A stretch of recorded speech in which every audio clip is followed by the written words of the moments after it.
Hi everyone. Today we'll discuss about separation anxiety disorder.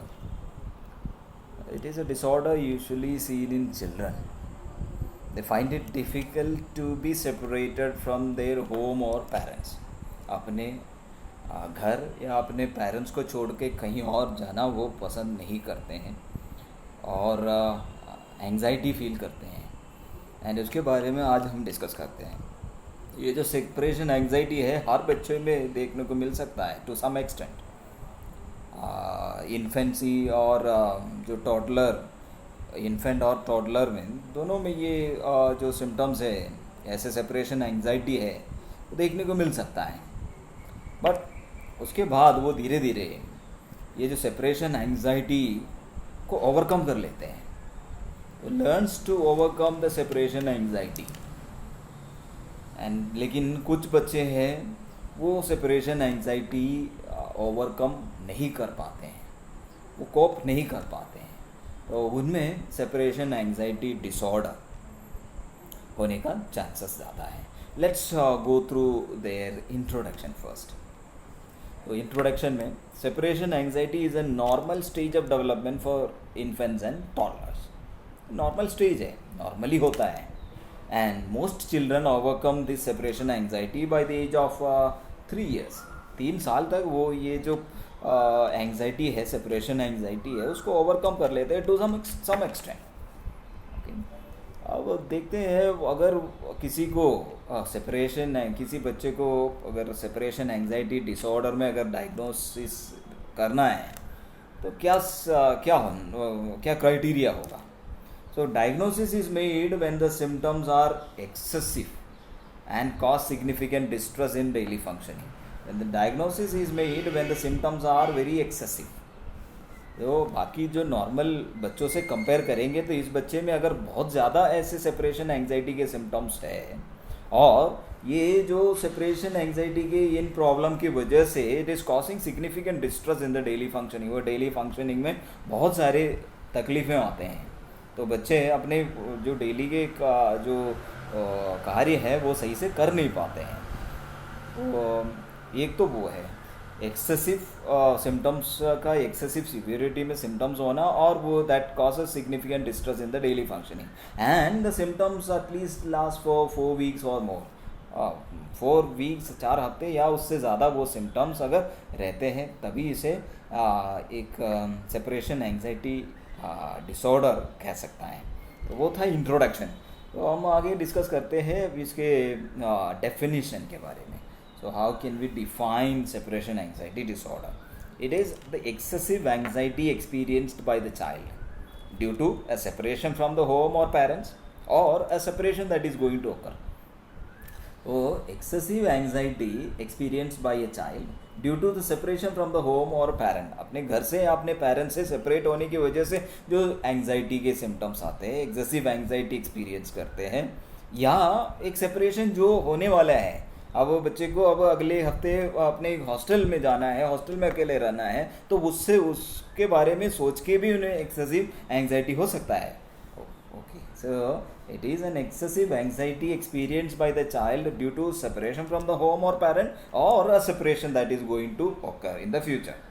तो हम देखते हैं इसके सिम्टम्स, कुछ फिजिकल सिम्टम्स होंगे, साइकोलॉजिकल सिम्टम्स होंगे, तो हम देखते हैं इसके सिम्टम्स क्या क्या है। So the symptoms include refusal to leave home और पेरेंट्स, अपने घर या अपने पेरेंट्स को छोड़ के जाने से इनकार करेगा, they refuse to leave them and refuses to go to school जाने से मना करेगा। एंड दे में एक्सपीरियंस सैडनेस या डिप्रेशन, तो वो बहुत सैड होंगे एंड क्राइंग, रोएंगे एंड डिक्रीज्ड इन एपेटाइट, उनकी भूख है कम हो जाएगा, खाना नहीं खाएंगे एंड डिक्रीज स्लीप, नींद नहीं आएगा, नींद में कमी और रिपीटेड नाइट मैर्स, तो डरावने सपने आते हैं, सो नहीं पाते हैं। अब fear of possible harm to others, उनको लगता है कि अपने पेरेंट्स को, अपने लव्ड वन को जिनसे वो ज़्यादा अटैच्ड है, उनको कुछ वो हार्म हो सकता है, खतरा हो सकता है, तो there is a possible harm to parents. yeah, the loved one or the attached one. Okay. And the fear of being kidnapped, उनको लगता है कि उन्हें शायद कोई किडनैप किया जाएगा, उनको लगता है कि वो कहीं खो जाएंगे. they feel that, they fear that they may lost somewhere, they may get lost somewhere. So fear of being lost भी हो सकता है. और inability to sleep alone, वो अकेले सो नहीं पाएगा. Inability to sleep alone and inability and the person cannot stay alone, कहीं अकेले रह नहीं सकता है. So inability to stay alone and do not want to go to school, school जाना नहीं चाहते हैं. and decrease performance at school, school में अच्छे परफॉर्मेंस नहीं दे पाते, अच्छी पढ़ाई में अच्छा नहीं कर पाते, कुछ एक्टिविटीज़ एक्स्ट्रा करिकुलर एक्टिविटी में भी वो अच्छा परफॉर्मेंस नहीं दे पाते हैं. And decrease in play, decrease in play, okay, खेल नहीं पाते हैं या खेलते नहीं हैं. फिजिकल सिम्टम्स भी होगा उसके साथ साथ, वो उसमें है हेडेक होगा, स्टमक एक होगा, स्टमक अपसेट्स होंगे, नोजिया होगा. तो ऐसे कुछ फिजिकल सिम्टम्स भी वो बच्चा दिखाएगा.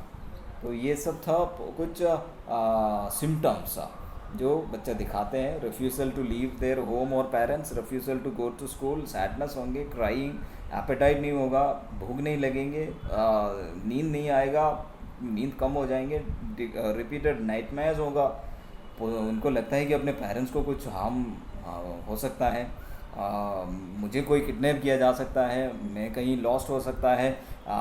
इनेबिलिटी टू स्लीप अलोन, वो खुद अकेले सो नहीं पाएगा, अकेले रह नहीं पाएंगे, स्कूल नहीं जाना चाहेगा, परफॉर्मेंस स्कूल में अच्छा नहीं होगा, और दूसरों के साथ जो फ्रेंड्स के साथ वगैरह, पीयर ग्रुप के साथ वो खेल नहीं पाएंगे, मिंगल नहीं कर पाएगा, सोशल इंटरेक्शन कम हो जाएंगे, आइसोलेशन होगा. एंड देन विड्रॉवल होंगे.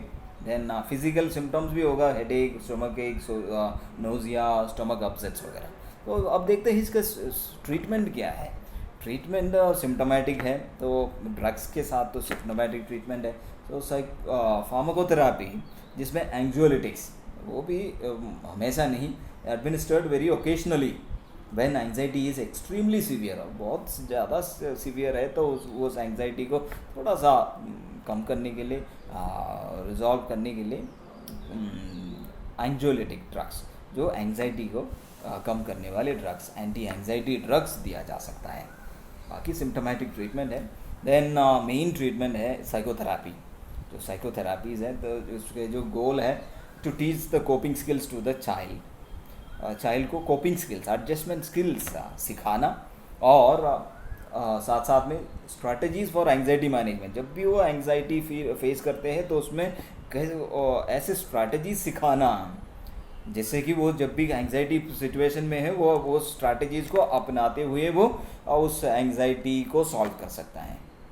Okay. And cognitive behaviour therapy, play therapy. Okay. So psychotherapy का गोल है कोपिंग स्किल सिखाना और स्ट्रैटेजीज़, एंग्जाइटी मैनेजमेंट स्ट्रैटेजीज़ सिखाना. ओके.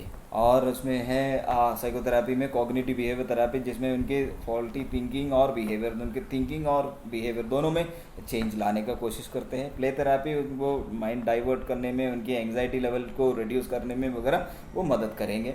फिर फैमिली थेरापी बहुत इंपॉर्टेंट है, फैमिली के सपोर्ट की बहुत इम्पोर्टेंस है.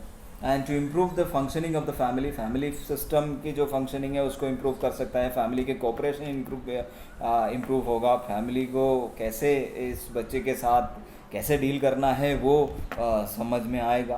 तो ये फैमिली थेरेपी बहुत इंपॉर्टेंट है. देन इंडिविजुअल काउंसलिंग, उस बच्चे को काउंसलिंग, उनके प्रॉब्लम समझना, उनसे बात करना, प्रॉब्लम पता करने का कोशिश करना और उनके लिए सॉल्यूशंस बनाना. Okay. Then parental counselling, parents को भी काउंसलिंग की ज़रूरत है for over protective and over anxious parents. जो पेरेंट बहुत ओवर प्रोटेक्टिव और ओवर एंक्शियस है बच्चों को लेके, तो उनको इस चीज़ के बारे में काउंसलिंग देना है ताकि they will teach them to allow the child to gain autonomy.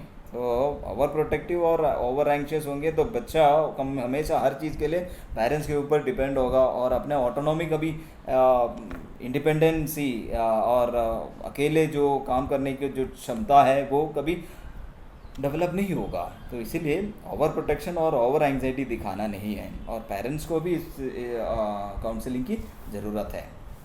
तो ये था ट्रीटमेंट। तो ट्रीटमेंट में है फार्माकोथेरापी, जिसमें एंजियोलिटिक ड्रग्स या एंटी एंग्जाइटी ड्रग्स, एंग्जाइटी जब सीवियर हो तब ओकेजनली दिया जा सकता है। बाकी साइकोथेरापी है, और उसमें cognitive behaviour therapy, play therapy, family therapy, individual psychotherapy या इंडिविजुअल काउंसलिंग, पेरेंटल काउंसलिंग, ये सब उसके ट्रीटमेंट है। And that's all about separation anxiety disorder. Thanks for watching. And अगर आपको पसंद आया तो लाइक कीजिएगा, नहीं पसंद आया तो डिसलाइक कीजिएगा। अगर आपको लगता है कि किसी और को इसकी ज़रूरत पड़ेगा, इस बेनिफिशियल हो सकता है इस वीडियो, तो उनको शेयर भी कर सकता है। Thank you.